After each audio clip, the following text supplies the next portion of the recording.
I call Peter Andrews, I know him pretty well, but he's right on the edge, and he's he evolved a system how to slow water in Australia's eroded gullies, rivers and creeks, and try and reclaim them back to the original formation in those sorts of watercourses, which is what's called chains of ponds. You know, big chain of pond and then a whole lot of swampy area and then another big pond. And if you look at the both indigenous paintings, but a lot of the watercourses that haven't been too eroded, they've got this chain of ponds look. And so Peter Andrews has popularised that, and how you start to slow the water down to retain it in the landscape. And once you get that function going, it'll start to take on this chain of ponds look, which often sits, the vegetation will often sit above the valley, and when the floods come, it'll trap and hold the moisture and the nutrients and stuff. So deep, these creeks here and this granite country go back to the rabbit invasion after the turn of the century, after 1900. And so they just ate everything. My father said when he bought this place in the late 20s, it was advertised as rabbit free, but he said he did nothing but rabbit for 3 years. There's nothing to get 1,000 or 2 rabbits in the morning just by herding them with dogs, just crawling. And so that's where all the gullies started, overgrazing. So all we're doing now is basic technology that Andrews sort of evolved, and now others, is you don't try and build an impenetrable wall because a big storm will take it, but you try and slow that water down so it's absorbed into the landscape, and then it builds up material and slowly you can reclaim a gully. On the other side, what we've done there, it was full of silver poplar and elm suckers. So we planted oaks and then chopped them all down and layered them down, and the guy that's advising me has seen. So you have acorns, and then you drop your exotic things like silver poplars, which sucker. They're a really good tool for reclaiming gullies. Then in time they'll build the soil up, and the next layer of silver poplars come, you drop them, and slowly you will reclaim the depth of the gully. And so what we've done further over is done that. We've planted the acorns, chopped a lot of the suckers, and they will root, and then so we're stabilising the gullies. But I'll just show you a couple of things here, and we can get back to Mulby. So all this is overgrazing and then rabbits. And so we fenced it off, and at least starting to heal bare ground. We're getting some vegetation onto the bare country. I will plant that with natives. And these are porous structures, not to act as dams, but to deflect the water and slow it down. And even if it's old 44-gallon drums full of cement, and we've got a whole series of structures down here. They're nothing special, but it's sort of half a day's work with cheap material. And it's already starting to bank it, and it'll.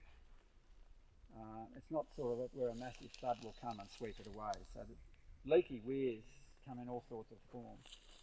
And on the other side is where we're laying the silver poplar suckers over the oaks. And as they come again, we'll repeat the cycle and we'll build up them. But this sort of degree of erosion, which would date from the 1860s through to the rabbits in the 1920s, you virtually can't get this back to a normal woodland valley with chain of ponds look. You're just going to have to let it slowly build up with vegetation and get the stock off it.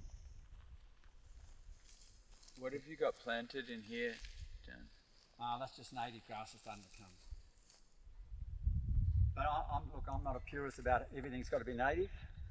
The silver poplar and an elm and an oak plays a really important role in a changed landscape. They're good tools. After all, we don't necessarily come from here, and our livestock don't. You know, can't be purist about it, I don't think. But we did a burning here with Rod Mason, the senior elder. It's hard to show you exactly what it was like, but a lot of those young ribbon gums, which is actually the dieback species, there's too many of them, so they needed thinning, but they were really unhealthy.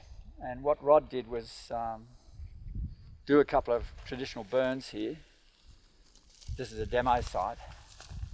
And I can see we've now got native grass coming, but he basically put charcoal back in the soil, and within 2 years, a lot of those crooked, sickly looking younger trees, they look a lot happy. I'm not saying they're brilliant because it's still one of the dieback species, but they look a lot better than they were before he put charcoal on the ground and, as you said, kicked them up the bum.